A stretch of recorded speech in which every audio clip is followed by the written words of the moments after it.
हाँ तो बजा दो ताली एक बार। हाँ ज्यादा ऐसे हाँ वो भी नहीं बेटा, मनुष्य की तरह सुन, उल्लू की तरह। हाँ, ये मत बता कि हम शिकारपुर के आसपास के, तू अनूप शहर के ही बन के रहे। हाँ बहुत अच्छा दीपक जी संचालन कर रहे हैं। बता रहे थे हरियाणा वाले क्या होते हैं क्या नहीं होते, बावड़ी बूझ होते हैं, दिखते कुछ हैं होते कुछ हैं। ऐसा कुछ नहीं है। इतना अच्छा इन्होंने संचालन किया, आपको कई ज्ञान की बातें भी बताई, कहीं कुछ ऐसी बात भी कही जहां आप हंसने पर मजबूर हो गए। ये शुरू से कवि नहीं थे। पहले ये कॉर्पोरेट में जॉब करते थे दिल्ली में, एमएनसी किसी बड़ी कंपनी में। तो एक दिन ये बस में जा रहे थे, तो उसी बस में कुछ कवि और शायर लोग भी जा रहे थे किसी कार्यक्रम में भाग लेने के लिए। तो इनका मन तो था ही कविताओं के तरफ, तो वो लोग आपस में एक दूसरे को अपनी शायरी कविताएं सुना रहे थे। तो ये भी उनके पास जाकर बैठ गए। कोई अपनी कविता सुनाता तो ये वाह वाह करते। उनको लगा यार इस बंदे में भी कुछ तो टैलेंट है। बोले यार क्या नाम है तुम्हारा? बोला दीपक। बोले दीपक जी तुम भी सुनाओ कुछ। बोला नहीं नहीं मैं लिखता नहीं, मुझे तो सिर्फ सुनने का शौक है। बोला अरे यार ऐसा हो नहीं सकता, तुम्हारे अंदर हमें पता कुछ ना कुछ तो टैलेंट है। अब ये फंस गए वहां पर जो फंस जाए वो दीपक नहीं। अब इन्होंने कहा चलो ठीक है। इनकी निगाह पड़ी बस की खिड़की पे एक शेर लिखा हुआ था। इन्होंने कहा ले आज इसी को चेप देता हूँ। इन्होंने कहा तो सुनो फिर। बोला फानूस बनकर जिसकी हिफाजत हवा करे। सारे बोले भाई वाह वाह वाह वाह बहुत बढ़िया बहुत बढ़िया।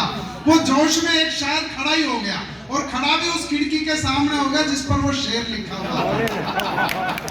और वो दूसरी लाइन उसके सिर के नीचे छूट गई। अब ये फिर फंस गए। फिर बोले, फिर उन्होंने थोड़ा ताक झाक करने की कोशिश की। बोले फानूस बनकर जिसकी हिफाजत हवा करे। बोले बहुत बढ़िया, अगली लाइन अगली लाइन। अब अगली लाइन लिखे तो बोले, इनकी निगाह पड़ी दूसरी तरफ एक और लाइन लिखी हुई थी। इन्होंने दोनों लाइनों को जोड़ा और शेर पूरा कर दिया और बोले फानूस बनकर जिसकी हिफाजत हवा करे, सवारी अपने सामान की स्वयं रक्षा।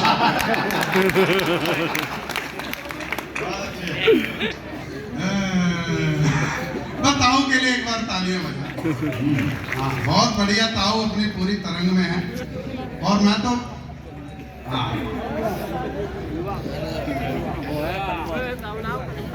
बैठ जाओ। ये मैंने पता है अनूप शहर का ताऊ है, मानने का नहीं हूँ। हाँ इनको थोड़ा व्यवस्थित कर दीजिए।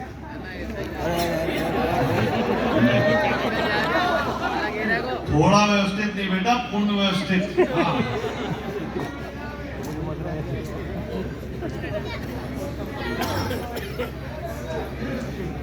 ताऊ जी राम राम। ताऊ जी के लिए 4 पंक्तियां कह देता हूँ, इनको कोई अंडर एस्टिमेट मत करना। कि हवा का रुख जो बातों से ही अपनी मोड़ देते हैं, कि हवा का रुख जो बातों से ही अपनी मोड़ देते हैं, नफा दिखता नहीं जिसमें वो सौदा छोड़ देते हैं। और जवानी में सितम कितने किए होंगे जरा सोचो, मसूड़ों से ही जो अखरोट अब भी फोड़ देते हैं। तो भाई साहब बहुत थोड़ा सा माहौल जमाना पड़ता है। वो क्या कहते हैं ना, दीपक जी भी कविताएं लिखते हैं। बाद में जब ये फानूस वाली कहानी हुई उसके बाद इन्होंने भी कविताएं लिखनी शुरू की। थोड़ा मन को केंद्रित करना पड़ता है। एक दिन एक पंक्ति इनके दिमाग में आई। अब ये सोचे कि आज इस कविता को पूरी करें। अब क्या पंक्ति दिमाग में आई कि जो चांद ना होता जो तारे ना होते। इनको लगा कि यार ये आज एक अच्छी कविता बन सकती है। अब ये सोचने लगे, कमरे में अकेले आकर के बैठ के दरवाजा कर लिया बंद, और सोचने लगे कि अगली पंक्ति जोड़ूं कि जो चांद ना होता जो तारे ना होते, जो चांद ना होता जो तारे ना होते। कई देर हो गई करते हुए। बाहर इनके बच्चों का हो गया आपस में झगड़ा। इनकी श्रीमती चिल्लाई कि पहले इन बच्चों को संभालो, पर इनको तो होश ही नहीं। ये अपनी कविता की धुन में लगे हुए हैं कि जो चांद ना होता जो तारे ना होते, जो चांद ना होता जो तारे ना होते। तभी दरवाजे पर पड़ी लात और हमारी भाभी जी ने अगली पंक्ति पूरी कर दी। बोली जब कमीन जो तू नहीं होता ये सारे नहीं होते। तो एक बार अभी भी जो दीपक जी भी काफी कोशिश कर रहे थे, परंतु अभी भी आगे से लेकर पीछे तक अभी वो तालियां नहीं आई जो कवि सम्मेलन में होनी चाहिए। मैं आपको बताता हूं कि क्यों इन कवियों को तालियों की जरूरत पड़ती है, चाहे कवि छोटा हो चाहे बड़ा हो, हर कवि को तालियों की जरूरत पड़ती है। और क्यों इन कवियों को तालियों की जरूरत पड़ती है, बात इशारे में आप तक पहुंचाने की कोशिश करता हूं, और समझ में आ जाए तो फिर पूरा पंडाल मुझे अपना आदेश देना कवि सम्मेलन को आरंभ करने की, कि क्यों इन कवियों को तालियों की जरूरत पड़ती है। कि जिस तरह से गीत को संगीत की, गुरमीत को हनीप्रीत की, कि जिस तरह से गीत को संगीत की, गुरमीत को हनीप्रीत की, सपेरे को बीन की, जलोटा को जसलीन की, मछली को पानी की, बुढ़ापे को जवानी की, बच्चों को संस्कार की, व्यापारी को बाजार की, मरीज को डॉक्टर की, नेता को वोटर की, समोसे को आलू की, बिहार को लालू की, मोदी को बड़ाई की, राहुल को लुगाई की, फेसबुक पर लाइक की, सैलरी में हाइक की, चोर को मौके की, मौके पे चौके की, गालों पे लाली की, और जीजा को साली की जरूरत पड़ती है। इसीलिए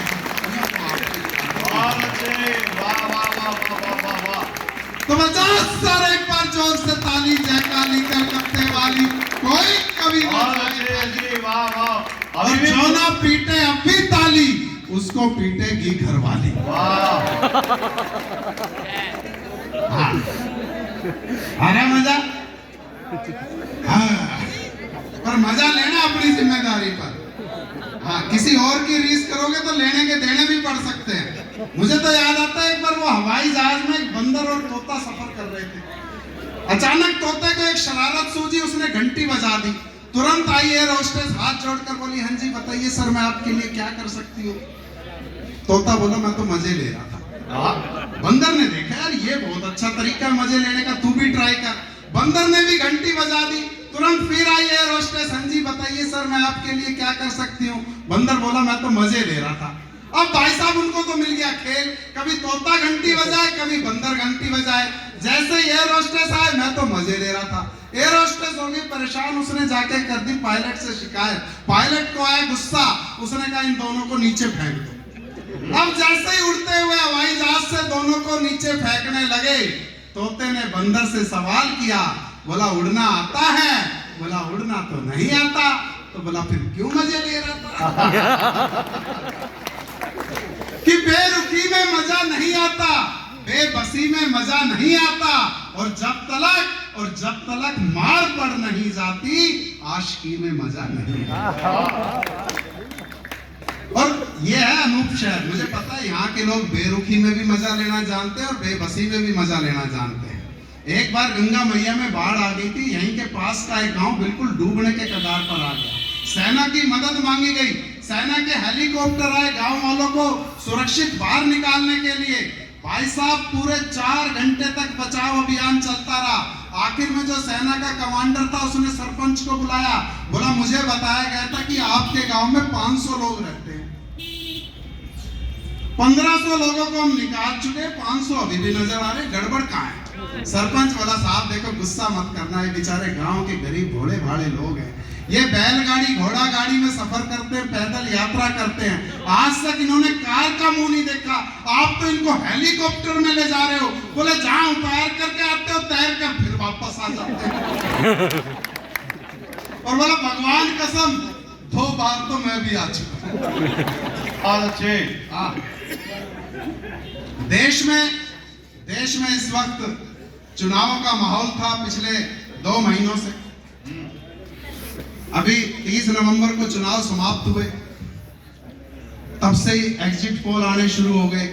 अलग अलग दावे हर चैनल के, कोई कह रहा है कांग्रेस की सरकार बनेगी, कोई कह रहा है भाजपा की सरकार बनेगी, कोई कह रहा है मामा जी निपट जाएंगे, तो कोई कह रहा है जादूगर छूमंतर हो जाएगा। सबके अलग अलग दावे, परंतु मैं बताता हूँ सच्चाई क्या है, कल देख लेना।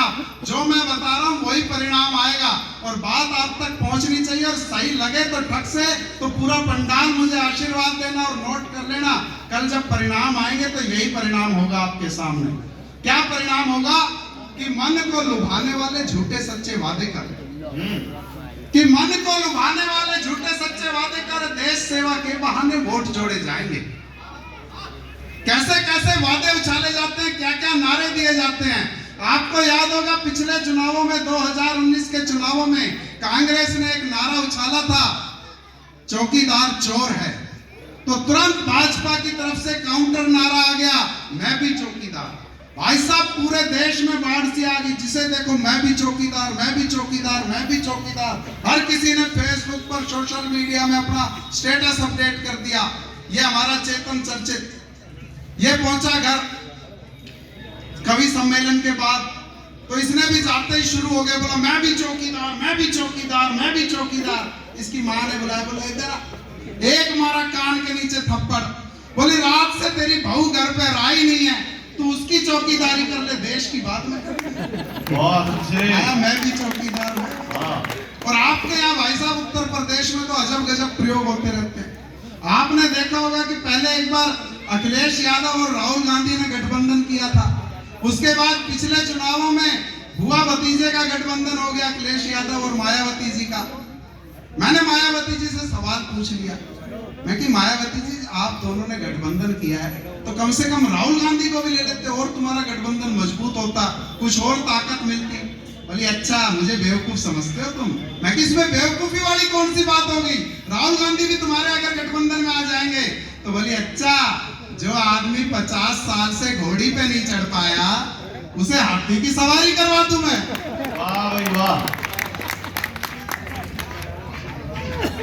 और भाई साहब प्रियंका गांधी जी भी आ गई मैदान में। वो पहले राहुल गांधी थे तो 6 सीटें आई थी, प्रियंका आई तो 6 से 2 पे ही रह गई। मेरे कांग्रेसी मित्र, मैंने उनसे पूछ लिया, मैं कि भाई साहब एक बात बताओ, ये प्रियंका गांधी को लाने की क्या जरूरत थी? बोले नहीं तुम्हें पता नहीं है। मैं क्या नहीं पता है? बोले प्रियंका गांधी की ना अपनी दादी से शक्ल मिलती है, बिल्कुल इंदिरा गांधी जैसी लगती है। मैं क्या ये क्या लॉजिक हुआ कि इंदिरा गांधी जैसी लगती है, उसकी शक्ल मिलती है अपनी दादी से? अब भाई साहब यूं तो मेरी घरवाली की शक्ल मायावती से मिलती है, अब यूं थोड़ी मैं उसको बहन जी बोलने लग जाऊंगा। वाह। कि मन को लुभाने वाले झूठे सच्चे वादे कर, कल का परिणाम देख लेना, यही परिणाम आएगा कि मन को लुभाने वाले झूठे सच्चे वादे कर, देश सेवा के बहाने वोट जोड़े जाएंगे, और यदि बहुमत फिर भी ना आया तो क्या, विधायक दूसरों के भी तो तोड़े जाएंगे। और यदि बहुमत फिर भी ना आया तो क्या, विधायक दूसरों के भी तो तोड़े जाएंगे। यदि कोई राजी राजी दल नहीं बदले तो कान ऐसे जिद्दियों के भी मरोड़े जाएंगे। यदि कोई राजी राजी दल नहीं बदले तो कान ऐसे जिद्दियों के भी मरोड़े जाएंगे। ईडी और सीबीआई फांस नहीं जीने पाई, उनके ही पीछे फिर चीते छोड़े जाएंगे। बहुत अच्छे। तो कई दिनों से शोर मचा हुआ था, चीते क्यों आए, चीते क्यों आए। मैंने क्या बक्सुरों चीतों का अब उपयोग होगा। और ये बार बार कह रहे थे कि हरियाणा से आया, हरियाणा से आया। मैं आपको बता देता हूँ भाई साहब, हरियाणा क्या होता है। ये दिखते ही हैं बावड़ी पूछ, होते नहीं है। क्या होते हैं हरियाणा वाले? बिरजू भैया सुनना, कि सीधे साधे लोग जहां बातों में है रस, जहां बहुत सीधे साधे लोग होते हैं हरियाणा वाले। अच्छा एक बात और बताऊं आपको, कहीं भी आपको हरियाणा का आदमी भीख मांगता हुआ नजर नहीं आएगा। ऐसा नहीं है कि स्वाभिमानी बहुत ज्यादा होते हैं, उनको भीख मांगनी नहीं आती। वो एक हरियाणा के गांव का आदमी अपने घर से नाराज होकर के चला गया, 2-3 दिन भटकता रहा, भूखा, भूख लगने लगी, प्यास लगने लगी, सोचा क्या करूं। उसने देखा एक गली में 2 भिखारी जा रहे हैं, उसने सोचा इन्हीं के साथ लगने, बोला भाई मेरे को भी अपनी टोली में शामिल कर लो, मैं भी तुम्हारे साथ भीख मांगूंगा, थोड़ा बहुत मेरे को भी दे देना। बोला तेरे बस की नहीं है, बोला मेरे को ले चलो, मैं तुम्हारे कुछ काम ही आऊंगा। बोला अच्छा तो चल फिर हमारे साथ। अब वो गए, घर का दरवाजा खटखटाया तो पहले भिखारी ने आवाज लगाई, अयोरी माई। दूसरे ने उसमें अपनी तान मिलाई, बोले जीवे तेरा भतीजा भाई। हरियाणवी ने सोची था तू भी अपनी तान मिला इसी में। जैसे ही उसने कहा अयोरी माई, जीवे तेरा भतीजा भाई, हरियाणवी बोला बाहर खड़े तेरे 3 जवाई। कि सीधे साधे लोग जहां इतने सीधे होते हैं भाई साहब। हमारे गांव की चौपाल पर 4 बुड्ढे बैठे हुक्का गुड़गुड़ा रहे। अब उनमें चर्चा क्या चल रही कि हरियाणा सबसे पिछड़ा स्टेट रह गया, इसकी तरक्की कैसे हो। सारे स्टेट आगे निकल गए, हरियाणा सबसे पीछे रह गया। तो उनमें से एक बूढ़ा बोला भाई एक तरीका है, मैं बताता हूं आपको। बोले क्या तरीका है? बोला सबसे पहले तो एक काम करो, हरियाणा को कर दो भारत से अलग और एक स्वतंत्र देश घोषित कर दो। अच्छा। बोले ये क्या बेवकूफ वाली बात कर रहा है? बोले पूरी बात तो सुन ले। बोला अच्छा चल पूरी बात बता। बोला पहले तो कर दो हरियाणा को भारत से अलग और एक अलग स्वतंत्र देश घोषित कर दो और फिर कर दो अमेरिका पर हमला। हाँ। बोला अमेरिका हरियाणा को हरा देगा और हरियाणा पर कर लेगा कब्जा और हरियाणा बन जाएगा अमेरिका का हिस्सा। जब अमेरिका अपना विकास करेगा हमारा अपने आप पे ही हो जाएगा। बहुत अच्छे। तीसरा बुड्ढा बोला भाई ये तो बहुत बढ़िया तूने तरकीब निकाली, फिर तो ना पासपोर्ट लगेगा ना वीजा लगेगा, फिर तो हमारे सारे रुपये भी डॉलर बन जाएंगे और फिर अंग्रेजी में हम बात करा करेंगे और फिर हमारे छोरों की गोरी गोरी मेम आएगी। चौथा बुड्ढा भाई साहब चुपचाप बैठा हुक्का गुड़गुड़ाए जा रहे, बोले ना कुछ। बोला रे नत्थू तू भी तो बोल, तू क्यों ना बोल रहा? नत्थू बोला रे भाई मैं तो नू सोच रहा हूं जो गलती से अगर हरियाणा ने अमेरिका को हरा